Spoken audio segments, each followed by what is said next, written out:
In the gray heart of Chicago, in a suburb forgotten by the lights of the city, lived Jack Thompson, a boy of barely 8 years old, whose gaze bore the silent imprint of the absence of something he had never known, a father's embrace.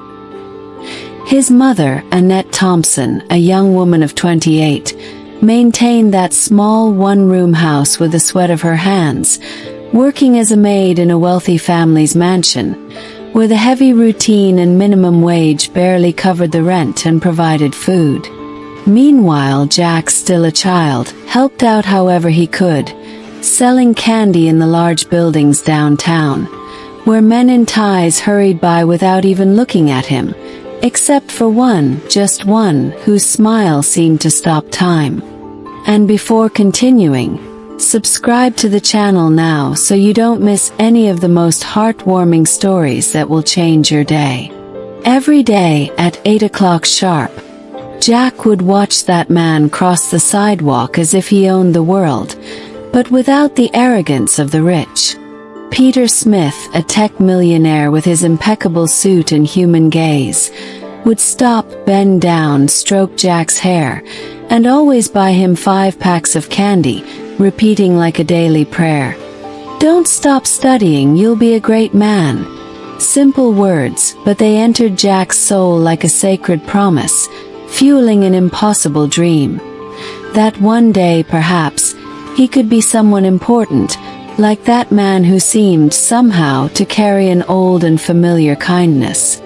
Jack, with his naive heart, hungry for a father's presence, began to eagerly await that daily encounter, almost like someone waiting for the only sun in the middle of winter. Each of Peter's gestures seemed to fill an invisible void, the void of absence, the void of the unknown, because Jack never knew who his father was, never heard his name, never even had a photo. Every time he asked, Annette looked away and simply replied, "We're happy together, aren't we?" And the heavy silence that followed this answer was the echo of a secret guarded with iron and fear. On mornings when Peter was late, Jack's heart seemed to stop. There were days when, alone on that cold sidewalk, he imagined what it would be like to have a father who would take him to the park, play ball with him, pick him up from school, and in his childhood daydreams, Peter's face would appear as if he were the answer to his prayers, as if this man could somehow fill the void. And when he came home, he would find Annette exhausted, hunched over the few plates of dinner, and he would hide his longing so he wouldn't hurt her anymore. The Thompsons' small house was so modest that any visitor would mistake it for a house about to collapse, but there was something about it that made it special. A makeshift daisy garden at the entrance. They were Annette's favorite flowers, a symbol of resilience, because they bloomed despite the poverty, despite the hard soil. Jack, whenever he could, tended them lovingly, as if they were treasures, believing the garden was proof that there was still beauty even in scarcity. And it was there, among those flowers, that he dreamed of seeing his father return one day, although he didn't know who he was. At school, Jack was the boy with the silent gaze, always observing more than speaking. His clothes were worn, his notebook borrowed, but there was a light in him that the teachers saw, a desire to learn, to grow, to show the world that poverty doesn't define destiny. Even so, his father's absence hurt like a thorn in his chest, and with no answers, he began to make up stories, imagining that his father could be a traveler, a hero, someone who would one day return for him. And in those fantasies, the figure of Peter emerged more and more clearly. Time passed, and Jack continued with his routine. School in the morning, selling candy in the afternoon, and at night, Annette's silent embrace before bed. There was a complicity between mother and son, a strength built on pain and renunciation. But deep down, Annette carried a secret so heavy it almost suffocated her. the truth about who Jack's father was. Every time she saw her son light up when talking about Peter, her heart trembled, and an old fear gripped her. Fear that the past would return, fear of the fury of a family that had already marked her with threats. But fate, always relentless, was already preparing the moment when all the secrets would be revealed. Jack didn't yet know that his admiration for Peter was about to cross the boundaries of fantasy and enter the realm of reality. A lost envelope, an almost magical coincidence, would change the course of their lives forever. And on that random sidewalk, where he sold candy every day, the story of a poor boy and a millionaire began to intertwine in a plot of love, pain, and revelations that no one could have ever foreseen. Annette Thompson had always been a woman of few words and many silences. Her eyes carried the weight of a truncated youth, of dreams forcibly torn away, and of a love that could never blossom. When Jack slept on his small mattress, curled up as if to protect himself from the cold and the world, she would sit on the edge of the bed, run her fingers through his hair, and cry softly, not for the present, but for the future she feared she could never offer. She remembered the lifelong promise she had made with Peter Smith, the only man she had ever truly loved, and how it had all been destroyed by the cruelty of a woman who saw in her nothing but a threat to the family's power. In that nocturnal solitude, Annette guarded her secret like one guards an open wound, knowing that one day the truth might escape and change everything. A mother's love was her strength, and it was this love that sustained her through years of humiliation and poverty. Annette never wanted Jack to feel like he was missing anything, but deep down she knew no hug from him could replace the absence of a father. When she saw him come home, his shoes worn, his eyes shining as he spoke of Mr. Smith, she felt a pang in her heart, a pang that mingled fear and hope. Fear that their connection would be discovered too soon, and hope that maybe, just maybe, fate would begin to give a second chance to that love snatched away by the harsh hands of Peter's mother. Yet she remained silent, offering only tired smiles and tender words, while inside her heart cried out for something she couldn't confess. Memories tormented her. Every time Jack mentioned the millionaire who smiled at her every morning, Annette returned to being the young cook at the Smith mansion, back when she still believed life could be simple, when every glance she exchanged with Peter ignited forbidden hopes. She remembered the secret laughs in the kitchen, the hurried notes they exchanged, the sunset encounters by the lake, where the world seemed to fit only in the reflection of the water and the strength of their love. And she remembered the day she discovered she was pregnant, a mixture of fear and happiness, brutally cut short when Eleanora Smith, Peter's mother, confronted her with icy threats, telling her that if she dared to stay, she would take the child from her arms. It was at that moment that Annette stopped being just a woman in love and became a lioness willing to make any sacrifice to protect the child she carried inside. In the silence of the night, while Jack slept, Annette relived every detail of her desperate escape. She left without goodbyes, without explanations, with only a small suitcase, a broken heart, and the certainty that she would never be able to tell the truth. She built a new life in a forgotten suburb, far from the glitter of Chicago, far from any risk of being found. And there she dedicated every second of her existence to raising Jack with dignity, although dignity was often measured by the courage to smile while her stomach ached with hunger.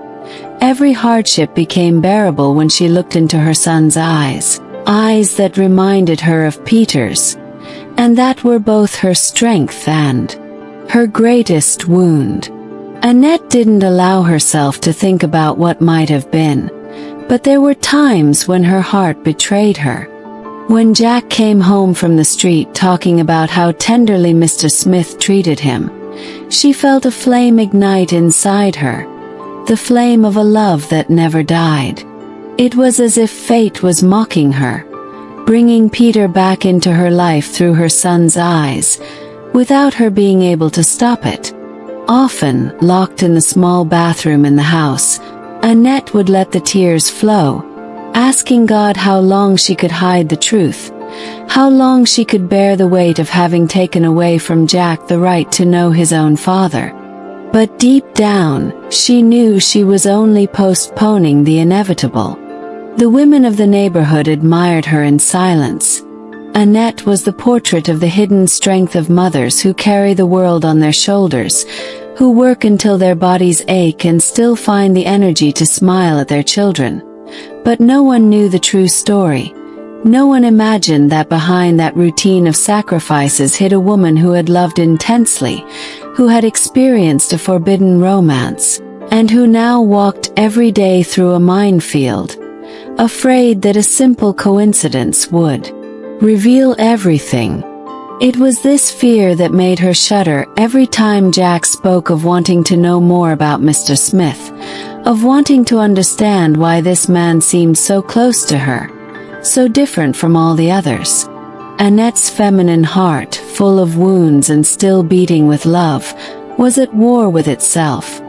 She wanted to protect Jack at any cost, but she also silently wished that he could feel his father's warmth, that he could experience what she denied him out of fear. There were nights when Annette dreamed of Peter, dreamed of the missed encounters, of the life they never lived, and woke up with tears in her eyes and empty arms. It was in those moments that she looked at her son and made a promise to herself to stay strong, to endure until the end, even if it meant erasing her own history, swallowing her own pain, suffocating her own heart. But fate was already moving silently, preparing the twist that no human force could prevent. Annette could try to hide the truth, she could try to control the past, but there was something stronger than her.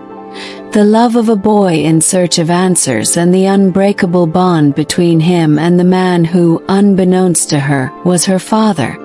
And in that tension between secrets and hopes, Annette's heart beat faster and faster, sensing that very soon she would have to face not only Jack's gaze, but also Peter's eyes. Eyes that had never abandoned her and that, when they found her again, would be capable of tearing down all the barriers erected by fear.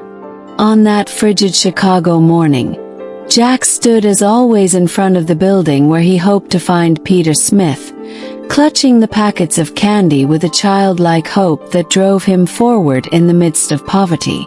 The street clock struck exactly 8 when the millionaire appeared, wearing his impeccable suit and that smile that seemed to light up Jack's life. But this time, something different happened. As he reached into his pocket to pay, a small white envelope slipped out and discreetly fell to the ground, without Peter noticing. Jack quickly grabbed it, intending to return it immediately. But when he looked, he saw an address written in clear letters, followed by a name he had heard so many times on the news. The boy's heart raced, as if he had found the key to a mystery he had always wanted to solve. Where did this man live, who seemed so close and yet so far away? Jack remained motionless for a few seconds, watching Peter walk away, feeling the weight of the envelope in his small, trembling hands. He could have returned it immediately, but a greater power prevented him, as if that piece of paper were a direct answer to the silent prayers he said every night. He put the envelope in the pocket of his torn coat and continued his day selling candy, but his mind was already elsewhere, dominated by the curiosity that grew like a fire inside him. When he got home, he didn't say anything to Annette. He simply watched her from afar, as if trying to guess what she would think if she knew she had discovered something about the man she admired so much. That night, lying on the mattress, the envelope seemed to glow in the dark, calling him to an inevitable destiny. The next day, Jack couldn't resist. He took the envelope and followed the written instructions, walking for miles until he reached a neighborhood completely different from anything he knew. The streets were wide, clean, and tree-lined, with houses so large they looked like palaces. The boy, in his humble clothes, walked with his head down, feeling like an intruder in a place made for giants. When he finally stopped in front of a mansion surrounded by high walls and iron gates, he knew immediately. Peter Smith lived there. Jack's heart was beating so hard he felt it was about to burst out of his chest. He stood there for a few minutes, simply watching, trying to gather his courage, until a voice inside him told him that this was his only chance to learn more about the man he admired so much. As he hesitated at the door, Jack remembered Peter's words. "Don't stop studying, you'll be a great man." This sentence gave him the courage he needed. He took a deep breath, walked through the open gates to a driveway, and walked down the stone path that led to the front door. The mansion was imposing, with huge windows and immaculate gardens, a world entirely different from his own, but one that didn't intimidate him. When the door suddenly opened, Jack flinched. It was Peter, returning home earlier than usual. The millionaire's eyes widened at the sight of the boy at his door, startled by the unlikely sight of a small candy vendor right outside his house. The silence lasted only a few seconds, but it seemed like an eternity to Jack. His voice faltering, he lifted the envelope and, with the innocence of a child unaware of the consequences, said, "I'm sorry, sir. This fell out of your pocket yesterday." Then he took a deep breath and added, "I just wanted to know more about you. Where you live, if you like football, or if you have any favorite places." Peter, accustomed to meetings with powerful businessmen and multi-million-dollar negotiations, was speechless at the boy's sincerity. His surprised expression gave way to a touched smile, and he bent down to his level. "Did you come all this way just to ask me who I am?" he asked tenderly, and Jack simply nodded, his eyes shining with anticipation. Peter felt something inexplicable when he looked at that boy.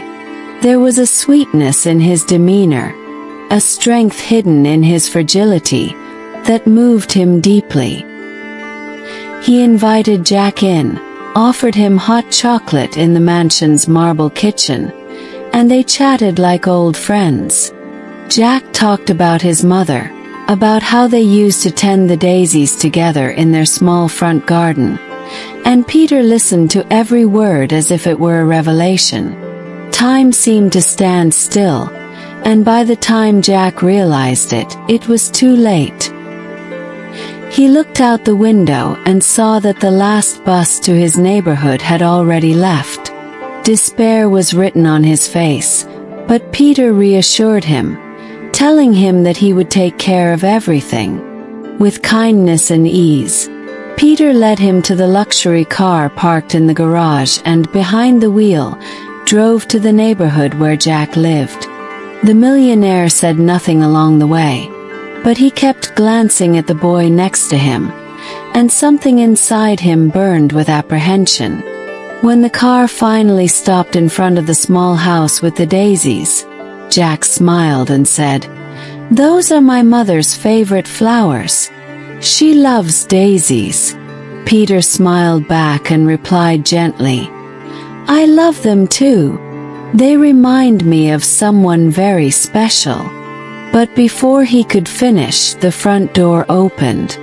Annette appeared, pale and trembling, gripped by the fear of seeing her son arrive too late. Her eyes met Peter's, and in that instant the world collapsed. Time froze. He could only murmur, "Annette." His heart raced, his hands trembled, and instinctively, He signaled for Jack to come in immediately. "Thank you," he said quickly to Peter, before slamming the door shut, as if trying to prevent a dangerous past from invading his life again. Peter stood in front of the house, stunned, unable to believe that the love of his youth was there, before his eyes again. And Jack, confused, climbed the stairs, feeling as if he had witnessed something much bigger than he could comprehend. Before we get into the story, an important pause. If you've made it this far, subscribe to the channel now and turn on notifications, because soul-stirring stories like this are just beginning, and you won't want to miss a single detail of what's about to happen. Inside the Thompsons' modest home, Annette paced, trembling, her heart racing, as if each beat were a warning that her world was about to collapse. Jack watched her silently, confused, unable to understand why his mother seemed so scared just by seeing that man at the door. He, who had been fascinated by Peter's kindness, couldn't quite put the pieces of that invisible puzzle together. "Mommy, why are you so nervous?" he asked innocently. Annette tried to smile, but it came out fragile, almost broken. It's late. You scared me by coming in like that, and I was worried," she said, but her gaze betrayed a deeper pain, as if she'd just seen a ghost again. Outside, Peter stood on the sidewalk, like a man who had just been struck by a revelation he couldn't process. Annette was alive, there before him. After so many years of silence, after so much time in which he believed he'd been abandoned without explanation. The memory of the day he woke up and found her missing, of the emptiness she left, of the wound that never healed. It all came back with overwhelming force. Tears filled his eyes, but he didn't dare knock on the door again. The fear of scaring her away, the fear of missing that moment again, paralyzed him. He knew he had to wait, but deep inside, something screamed that he couldn't let Annette escape a second time. Annette, on the other side of the door, rested her forehead against the wood and closed her eyes. Her entire body was trembling, her legs barely supporting her. The past had returned, and with it, all the memories she had fought so hard to bury. Peter was there in person, looking at her with the same eyes that made her believe in true love, the same eyes that once promised her a lifetime of happiness, the same eyes that still inhabited her most hidden dreams. But along with the sweet memory came the brutal fear of her mother, Eleanor Smith, and the threats that echoed like a curse in her memory. "If you dare stay here, I will take this child from you." The terror she felt that day had driven her to flee, and now, faced with the inevitable reunion, Annette didn't know if she would have the strength to face him again. Jack, not understanding what was happening, tried to touch his mother's hand, but she pulled away abruptly, as if still in shock. "Mommy, what's wrong? Do you know Mr. Smith?" The question pierced his chest like a knife. He gasped for breath. She couldn't answer. She just walked away and went to her room, closing the door behind her. Jack stood in the middle of the room, his eyes filling with tears, not knowing if he'd said something wrong. Outside, Peter clenched his fists, trying to gather his courage. He knew he couldn't just leave, not after seeing Annette again, not after realizing that he and that boy had something in common that went beyond coincidence. Alone in her room, Annette fell to her knees on the floor, pressing her face into her hands. She wept uncontrollably, a mixture of relief and despair. Relief at seeing that Peter was okay, that he was still the same sweet man he had been, and despair at knowing that now the truth was dangerously close to coming out. She felt the weight of guilt pressing down on her shoulders. Her son, little Jack, looked at Peter with almost sacred admiration, unaware that this man was his real father. Annette wanted to protect them both, but she no longer knew how to bear so many lies. It was as if a dam were about to break. Peter returned home that night, unable to forget Annette. He walked the halls of the mansion in silence, ignoring the appointments, the papers on his desk, the urgent calls. Nothing mattered. The only thing that filled his mind was her image, more vivid than ever, and the feeling that there was something he needed to uncover. He sat down in the office chair and, for the first time in years, let the tears flow. He had lost Annette once to his mother's cruel impositions, and now life had given him a second chance. He wouldn't waste it. Not this time. Meanwhile, outside, Jack stayed up late, lying on his mattress, staring at the ceiling and silently repeating Peter's name.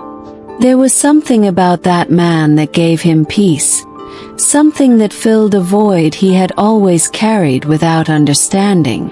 Why was Mom so scared, he wondered, searching for an answer that never came.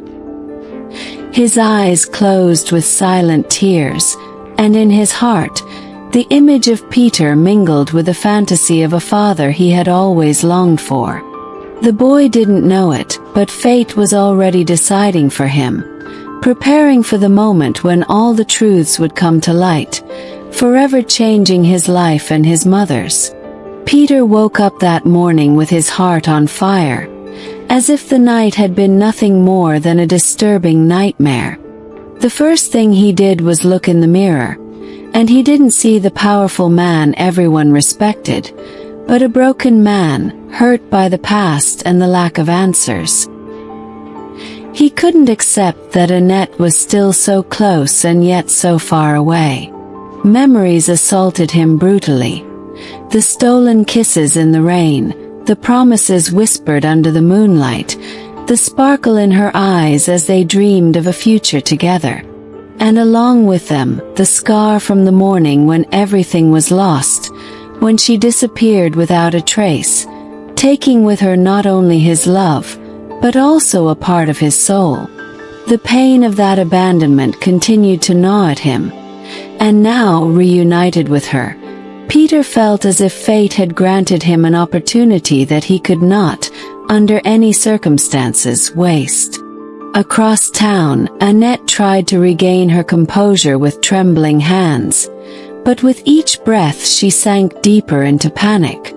Jack sensed his mother's tension and, even without understanding the magnitude of what was happening, sensed a deep secret lurking in that house.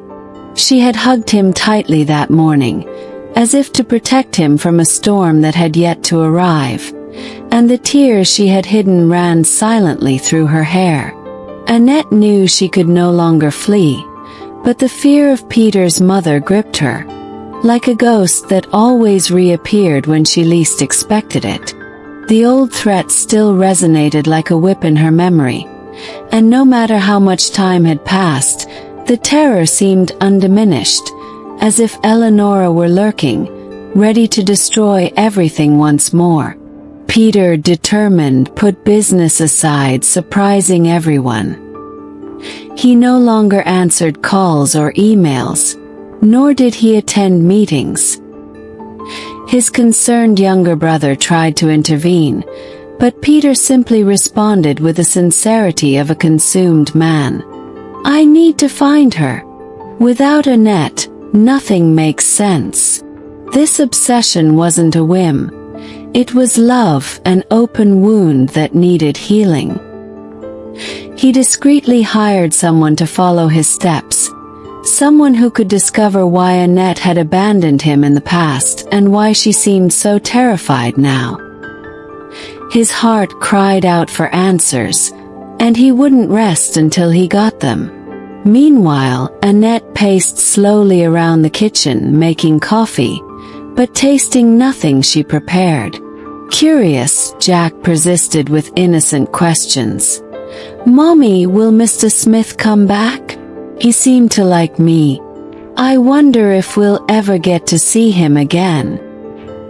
His childish voice pierced her heart like sharp blades, for Annette knew that the connection between them was not one of common affection, but of blood, an indestructible bond.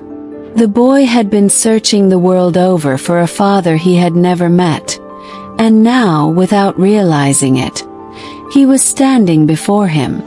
With every word Jack spoke, Annette crumbled inside, trying to hide the truth that burned on her lips, fearing that if she confessed, the whole world would crumble. Peter returned to that humble neighborhood the next day, unable to resist. He walked slowly along the sidewalk, gazing at the house as if gazing at an altar of memories. His heart pounded so hard it felt like it might burst. He didn't knock, didn't dare shout, but stood there, a silent guardian of what he had never stopped loving. He saw Jack playing in the yard and felt a lump in his throat so strong he had to lean against the fence to keep from falling. The resemblance was undeniable. The boy's every gesture reminded him of his own childhood. His laughter, the way he held a ball, even the way he tilted his head. Peter, choked with emotion, murmured to himself, He's my son." Annette, noticing his presence in the distance, froze. The tray almost fell from her hands, and her instinct led her to run to Jack, grab him by the shoulders, and carry him into the house as if the outside world were too dangerous. The boy, confused, didn't understand her reaction. "Mommy, why are you hiding me? It's not bad. Why do you look so scared?" Annette's silence was crueler than any answer, and Jack, even without knowing it, began to feel the weight of a secret that was already shaping his life. Annette, panting, locked the door and leaned her forehead against the wood again, her heart pounding in her chest as silent tears fell. Peter didn't give up. He knew he was facing the truth and that there was no turning back. That night, in his mansion, he leafed through old letters, mementos he had kept from Annette like sacred relics. Every word of hers, every promise written on yellowed paper, was proof that the love they had shared had been real, deep, eternal. "You loved me. I know you loved me," he murmured to himself, his eyes filling with tears. Then he swore an oath. He would confront Annette, hear from her the reason for her silence, and wring out the truth he already sensed. On the other side, Annette wept silently, looking at her sleeping son, touching his hair as if she were touching a miracle. Deep down, she knew she could no longer hide the truth. Jack had the right to know his father, to know where he came from, to understand why his mother raised him alone. But she also knew that facing Peter meant facing Eleonora, and that awakened unbearable terrors in her. Annette wondered if she had the strength to declare war on the Smith family, but something inside her told her it might be too late to prevent the inevitable. The night was silent, but Peter's heart was in turmoil. He didn't want to wait another day, didn't want to listen to advice or contain his anxiety. The black car stopped in front of Annette's simple house, and for a few seconds, he stood motionless, staring at that door that had become a symbol of all the secrets and all the pain. His breathing was labored. His clenched fists betrayed the storm he was carrying. There was no longer room for doubt. He needed the truth, even if it meant tearing apart what was left of his heart. He knocked on the door, and the sound echoed like thunder inside the house. On the other side, Annette froze. The blood drained from her face. She knew who it was, she knew this moment would come, but she wasn't ready. Still, there was no escape. When she opened the door, their gazes met in abysmal silence. Peter didn't greet her, didn't apologize, didn't smile. He simply stared at her with the fury and pain of years of accumulated hurt. "Why, Annette? Why did you abandon me? Why did you run away from me without looking back?" Her voice was choked, as if every word had been forced. Annette tried to speak, but her lips trembled. Peter stepped forward and, before she could close the door, hugged her tightly. "I've waited years for an explanation. I've driven myself crazy looking for answers. But now it's not just about us. It's about him." His gaze shifted toward the bedroom, where a scared Jack watched the scene from a corner with an innocent and curious look. Annette ran to her son, dragging him behind her like a lioness protecting her cub. "Don't involve my son in this, Peter. It has nothing to do with what happened." But her voice cracked and her hands trembled. Peter, looking at the boy, felt his heart explode. "It has everything to do with it, Annette. Don't lie to me. I saw him, I recognized him. He's my son, isn't he? Look me in the eyes and have the courage to tell the truth." The room became a stifling prison, the air too heavy to breathe. Jack looked at them both in confusion, not understanding the gravity of what was happening, but already sensing that something bigger was about to happen. Tears began to fall from Annette's eyes, silent, like an inevitable rain. "I loved you, Peter. I loved you more than my own life. But I had no choice. Your mother never let me be with you. She threatened me, Peter. She said she would destroy me and the baby. I ran away because I needed to protect you. Not because I didn't love you, but because loving you meant dooming our child." Her words broke the silence, and Peter staggered as if he'd been struck in the chest. The pain, the anger, the tenderness, it all mingled in an unstoppable whirlwind. He wanted to hate her, he wanted to scream, but the love was still there, throbbing like an indomitable fire. Peter knelt before Jack, who stared at him with wide eyes. "My son." His voice broke, and tears began to stream down his face. "I am your father." The boy blinked in confusion, turning to his mother for confirmation.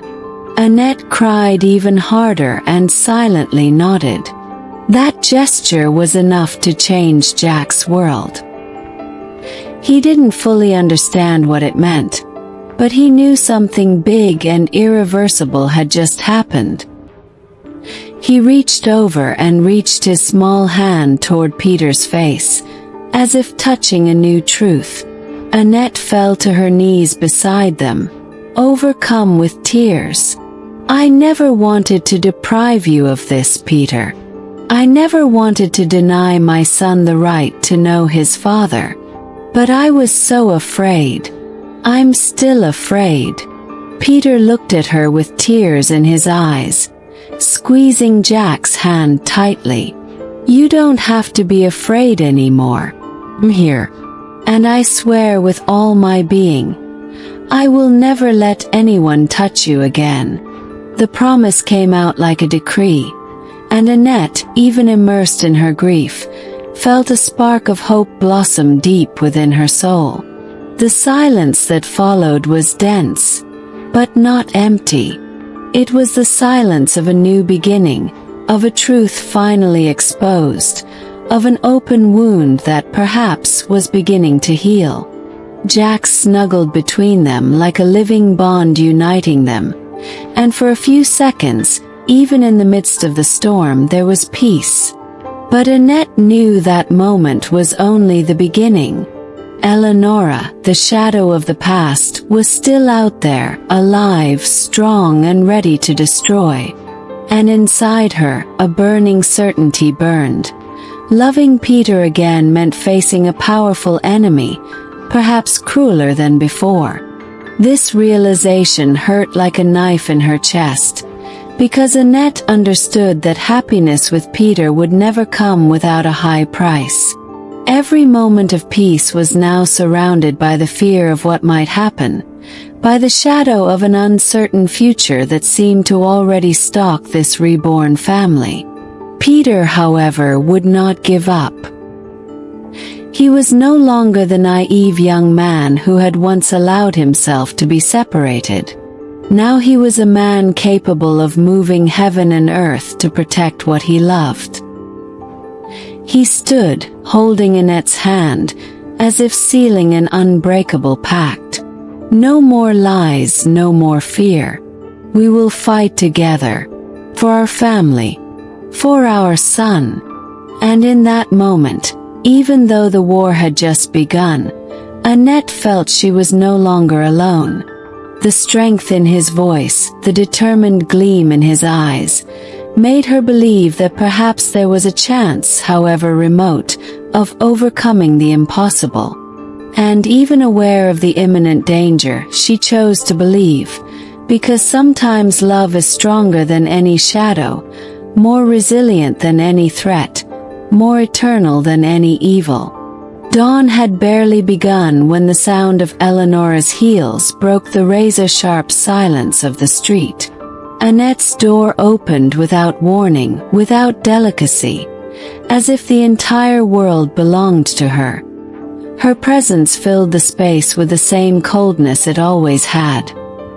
Her erect posture, her steely gaze, and a smile that wasn't a smile at all, but venom in disguise. Annette flinched at the sight, as if the past had materialized in flesh and blood before her eyes. Peter instinctively stepped forward, protecting Annette and Jack, but Eleonora merely raised an eyebrow, as if watching a naive child trying to be brave. "What a charming scene," she said, her voice thick with irony. "The father finally finds his son, and the mother finally confesses her lie. But tell me, how long do you think this idyllic image can last?" Peter, in a firm voice, replied, "You no longer have power here, Eleonora. Not over us." But Eleonora laughed, and the sound echoed like a dark melody that filled every corner of the room. "Ah, Peter, you're still so naive. Do you really think a tearful reunion is enough to erase the truth? Do you think this woman is worthy of you? She deceived you for years, stole your right to raise your own child. And now you tell me you'll protect her. Who will protect you from her?" Annette felt her heart break with every word, because she knew Eleonora was sowing doubt with the precision of someone who has always mastered manipulation. Jack, frightened, pressed against his mother, burying his face in her lap, but Eleonora didn't stop. Her piercing eyes bore into the boy, and her low, high voice sounded like a judgment. "Poor boy. He grew up without a father because his mother decided to play the martyr. Imagine, Jack, how many nights your father cried because he was deceived. Imagine how much he suffered because she took him away from you." Annette cried, "Enough! Don't speak to my son." But Eleonora only approached slowly, like a snake tasting its prey before striking. Peter tried to restrain her, but Eleonora silenced him with an icy stare. "And you, Peter, open your eyes wide. She always told you it was out of love, but the truth is, she chose you. Years of your life were stolen from you, and she was the one who wielded the knife. And if she did it once, Who's to say she won't do it again? Do you trust that much? Or are you simply blinded by the desire to believe that love still exists where there is only betrayal? The words cut him deeply, because Eleonora knew exactly where to strike. Peter hesitated for a moment. The heavy silence betrayed that doubt had touched his soul, even against his will. Annette lunged at her, tears in her eyes. I did what I did because there was no other choice. Do you know, Eleonora? You forced me to run away. You threatened my life, you threatened my baby. Don't you dare change your mind in front of my child. Her voice came out as a desperate roar, but Eleonora only smiled, cold, triumphant. Ah, Annette. Always so melodramatic. I only showed you what it meant to defy my will. You ran away because you were weak, because you couldn't face it. And now you come here to play the hero. No, my dear. You will never be anything more than an impostor who survived in the shadow of my generosity. Peter, torn between grief and anger, grabbed Eleonora's arm, forcing her to look at him. Enough. I won't let you destroy this again. Annette isn't perfect, but what she did was protect our child. And I still love her despite everything. The silence that followed was interrupted by Eleonora's dry laugh. Love. That's not love, Peter, it's weakness. You were the heir I molded to be strong. And now look at you. Kneeling before a woman who lied to you. Begging for an illusory family. You shame me. Annette trembled, but she summoned the courage to speak. You've never understood what love is, Eleonora. Your heart is a desert, empty, incapable of feeling. You always believed that power could replace love, but you're wrong. It can destroy everything around you, it can haunt us, but it can't erase what we feel for each other, or what this boy means. Jack then looked at his grandmother and, with the innocence only a child possesses, said, "Don't talk like that about my mother." Those simple words, yet charged with purity, were like an arrow that pierced the room. Eleonora blinked in surprise, hesitating for the first time. Her breathing grew heavier, and the cynical smile returned, more poisonous than ever. Do you think you've won because you confronted me with words? Leave. This is only the beginning. You have no idea what I'm capable of. This son you praise so much could become the ruin of both of us. Remember that when you close your eyes at night. The threat hung in the air like toxic smoke, permeating every corner of the house. Annette hugged Jack tightly, and Peter, even though he was standing, felt the icy warning seep into his soul. He knew Eleonora wasn't bragging. And the worst part was the inevitable feeling that the worst was yet to come. The days following the confrontation were stifling, as if the house had lost its air. And Eleonora's presence, even in her absence, lingered like a shadow that never dissipated, seeping into the walls, dreams, and hearts. Annette tried to smile at Jack, tried to maintain their routine, but her eyes constantly filled with tears as she remembered the poisonous promise her mother-in-law had made. Peter, for his part, was torn.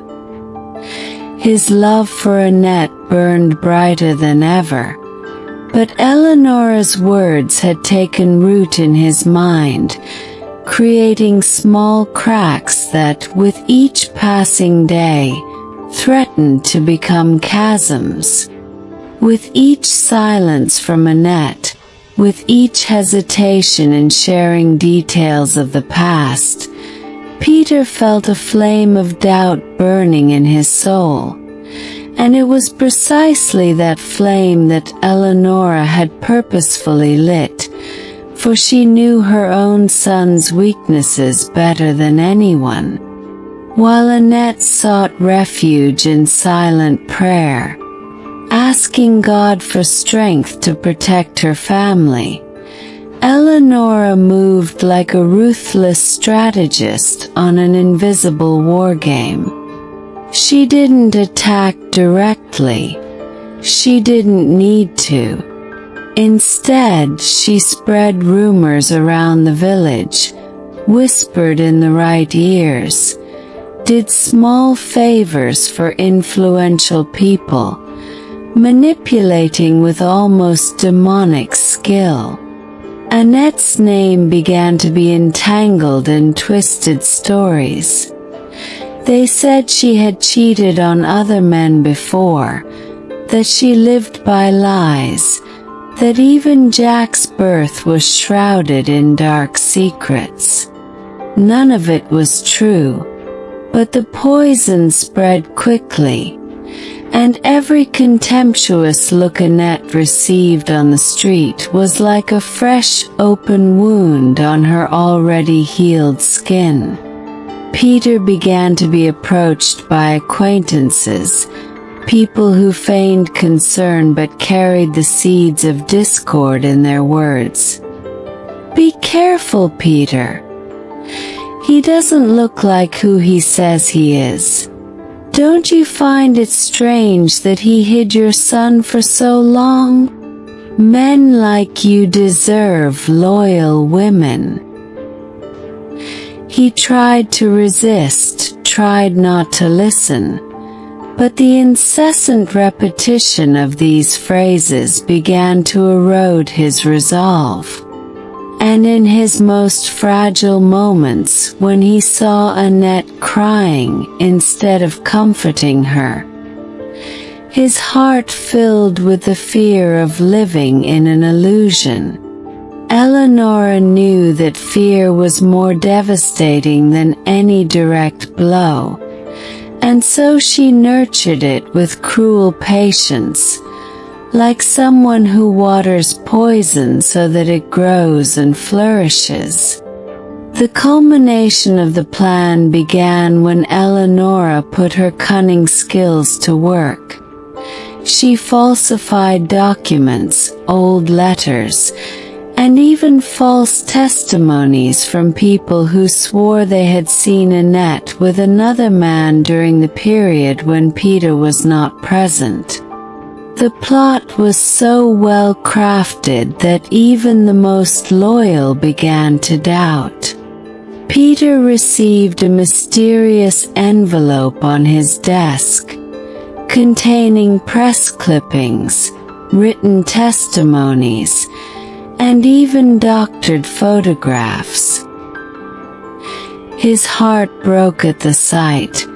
But even more painful was the feeling of vulnerability, because even knowing the love he felt for Annette, he couldn't erase the shadow of doubt. He contemplated this evidence like someone staring into an abyss, wanting to disbelieve but unable to close his eyes. Annette noticed the distance. Peter, who had previously looked at her as if she were his salvation, now looked away silently, as if burdened by a question he dared not ask.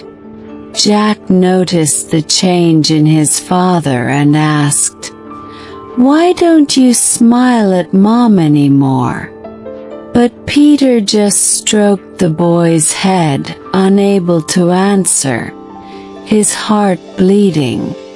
Desperate, Annette tried to confront Eleonora, but her mother-in-law greeted her with a smile that seemed to savor every tear. "Darling, I don't need to lift a finger to destroy you. I just need to get Peter to start thinking." And the mind of a man who thinks too much is the most dangerous place for a woman like you. These words resonated in Annette like the sentence of an inevitable prophecy. The nights dragged on, with Annette praying to God that the truth would prevail. But Eleonora went further. She hinted to Jack himself, with the cruel subtlety of a snake, that perhaps his mother was afraid to tell his father the whole truth.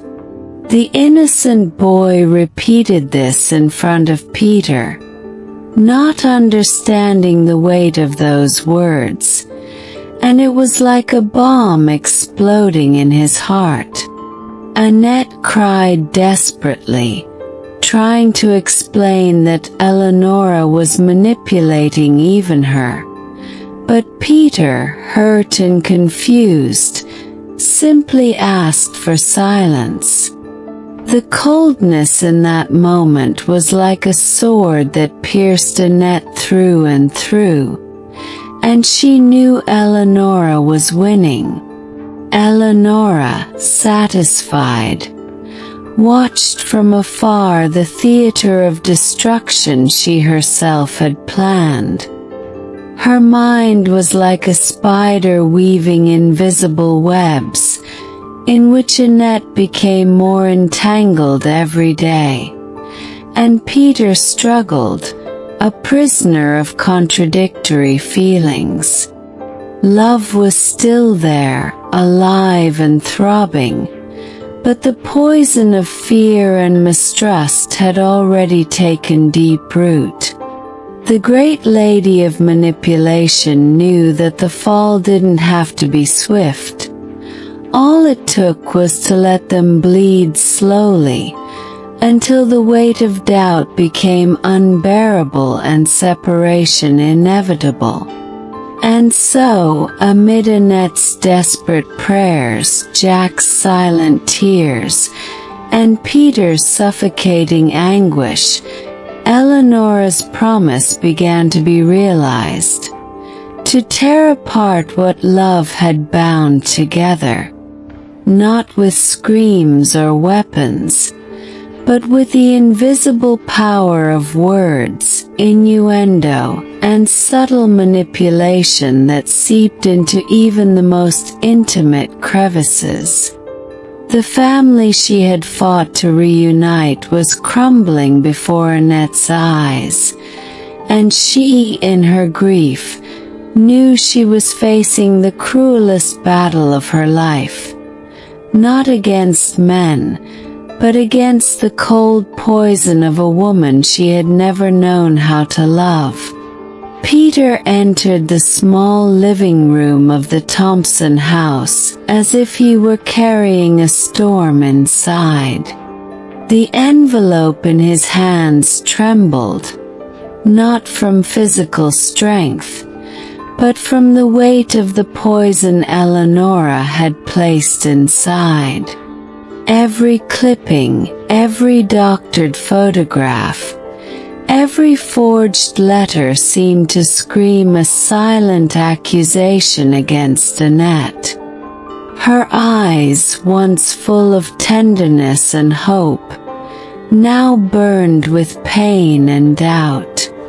Jack watched from the corner, not fully understanding, but sensing the heavy atmosphere that hung over the house. "Annette, I need you to tell me the truth," Peter said.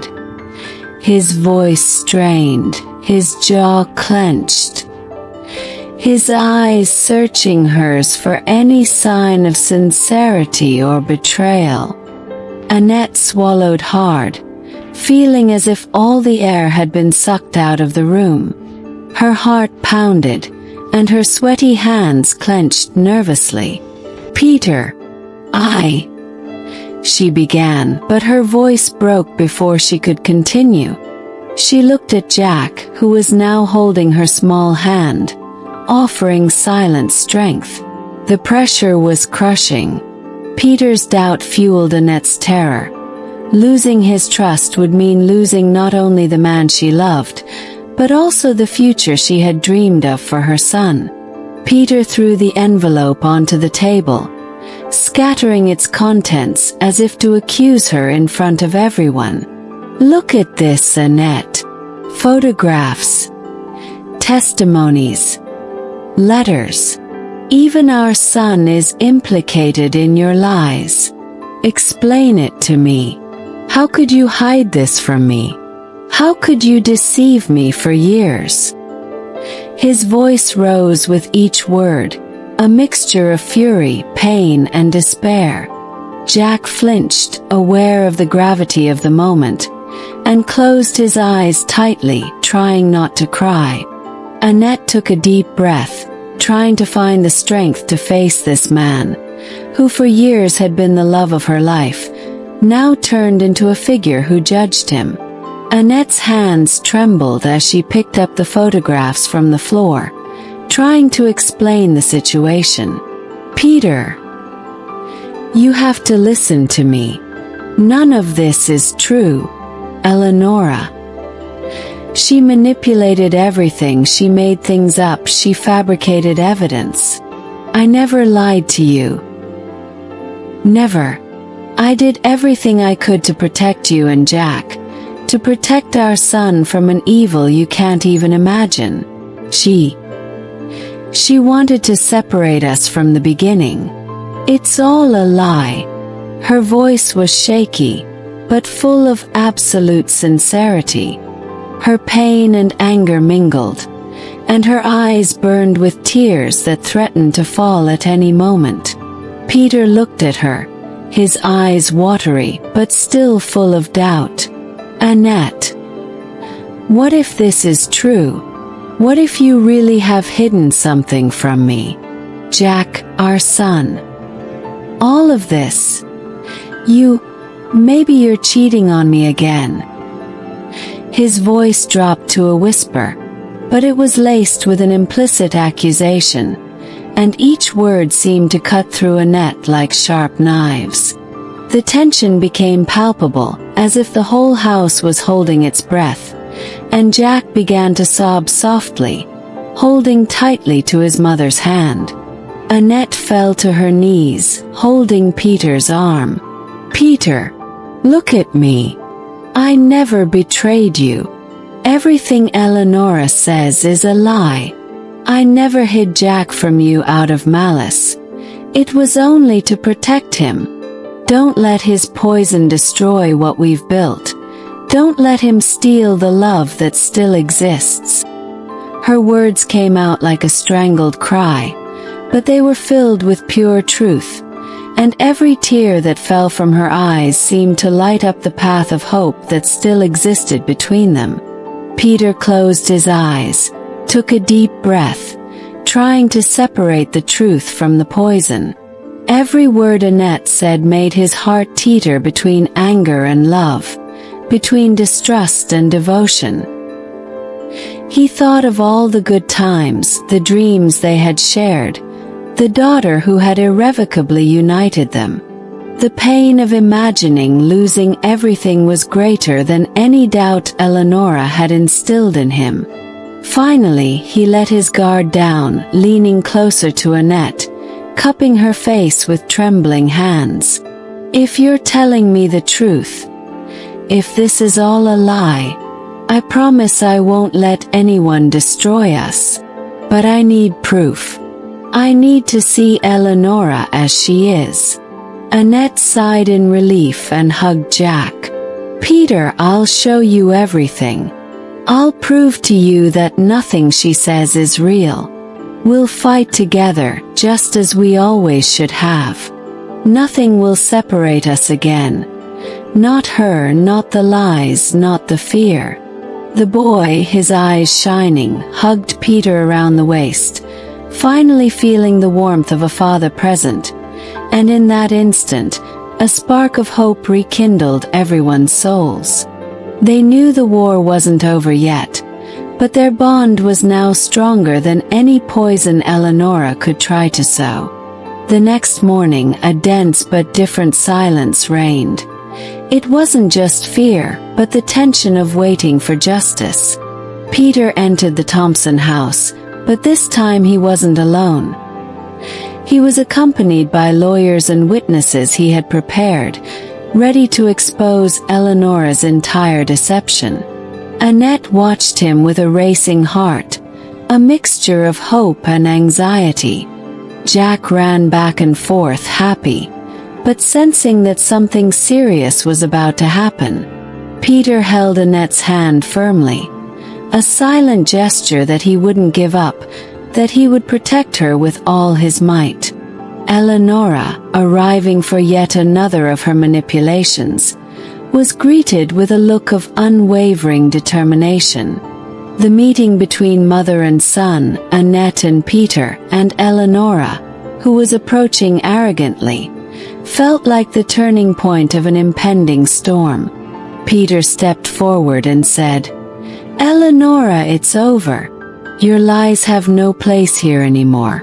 The evidence you created will be exposed, and you will have to pay for every wound you caused." Annette's heart nearly burst with emotion. Finally, the truth would triumph, and her mother-in-law's shadow would be dispelled once and for all. Eleonora froze in shock, but she didn't flinch. Her face, once a mask of control, began to show small cracks, the first hint that the empire of manipulation she thought she had built was crumbling. Peter, with silent patience, presented every false document, every corrupted testimony, every piece of evidence Eleonora had fabricated, dismantling her in public, leaving her exposed like never before.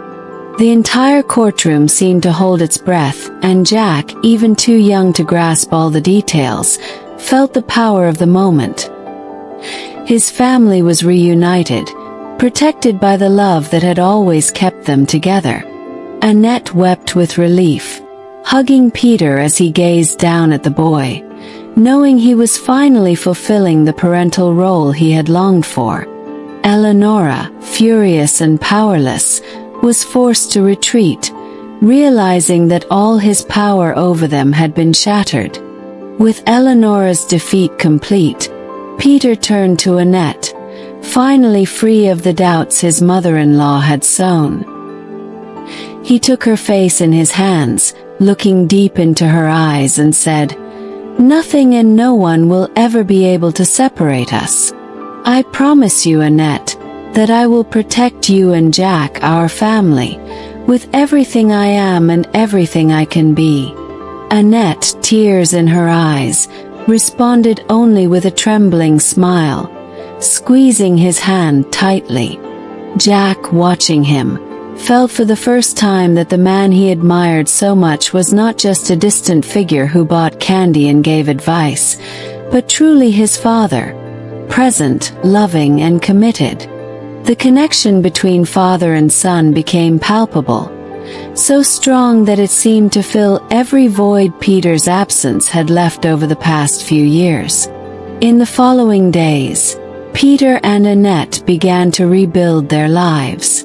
Each morning was marked by small gestures of affection, shared smiles, and knowing glances that Eleonora had never allowed to be destroyed. Jack learned from both of them, feeling loved and safe, and finally understanding that the man who so often bought him candy, who told him to study and dream, was actually his real father, someone he could now hug, run to, and laugh with. Annette felt whole again, realizing that all the pain, all the fighting, all the running had been worth it, because now she had Peter by her side, Jack in her arms, and the certainty that truth always triumphs when faith and love are maintained.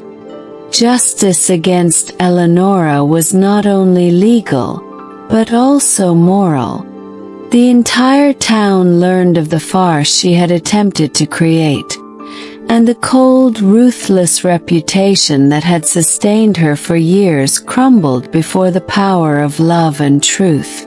Peter was proclaimed the father he had always dreamed of being, Annette the mother who had always fought against life's injustices, and Jack the boy who finally knew his roots, his home and his hero. Every tear shed in the preceding years was transformed into strength, every fear into courage, and every scar was acknowledged as part of a journey that, though cruel, had brought them to a point of unbreakable unity. They celebrated the simple life that had once seemed impossible. The flowers in the entryway, the scent of coffee in the morning, the laughter that filled the halls, the feeling that they were finally safe. Peter and Annette talked at length about the past, about the choices they'd had to make, and about how true love always finds a way to endure, even surrounded by lies and threats. Jack, running among them, laughed and joked, and the simple moments seemed to brim with meaning. Every gesture, every word, every glance became an everlasting memory, proof that a family united could overcome any obstacle. The height of emotion came one afternoon by the lake, where Peter, Annette, and Jack were sitting together, gazing at the sun's reflection on the water. There, Peter finally told Jack, his voice cracking with emotion, that he was his father and that he had always dreamed of this moment. Jack couldn't hold back his tears of happiness. He hugged Peter tightly, feeling the love he had only imagined until then. Annette cried beside him, smiling through her sobs, knowing that the past had been cruel, but that justice, truth, and love would always prevail. That moment became a symbol of overcoming, a memory Jack would carry with him for the rest of his life. The father he always wanted, the mother who always fought, and the love that never ceased. Life went on, and we faced every challenge together. Annette and Peter learned that true love requires courage, patience, and resilience, and that the greatest victory wasn't just defeating Eleonora, but rebuilding a family marked by suffering, transforming pain into strength and fear into confidence. Jack grew up surrounded by security, affection, and examples of perseverance, learning from a young age that love and truth always triumph. And in quiet moments, Peter would look at Annette and whisper, "Thank you for never giving up. Thank you for protecting us." And Annette responded with just a smile, because in that moment, words were unnecessary. Victory and redemption spoke for themselves. The sun set that day, dyeing the sky gold and orange, reflecting off the lake like a promise of eternal hope. The reunited family stood there, embracing, feeling the gentle breeze caress their faces, as if the universe itself were celebrating this reconciliation. Annette looked at Peter and said, moved, "True love always finds a way, even if life tries to tear us apart." Peter responded, squeezing her hand tightly, "And we will never allow anyone to separate us again. Our love and our family are invincible." Jack, among them, smiled with joy, finally feeling that he had chosen the right father, and that his mother and Peter together were the safe home he always deserved.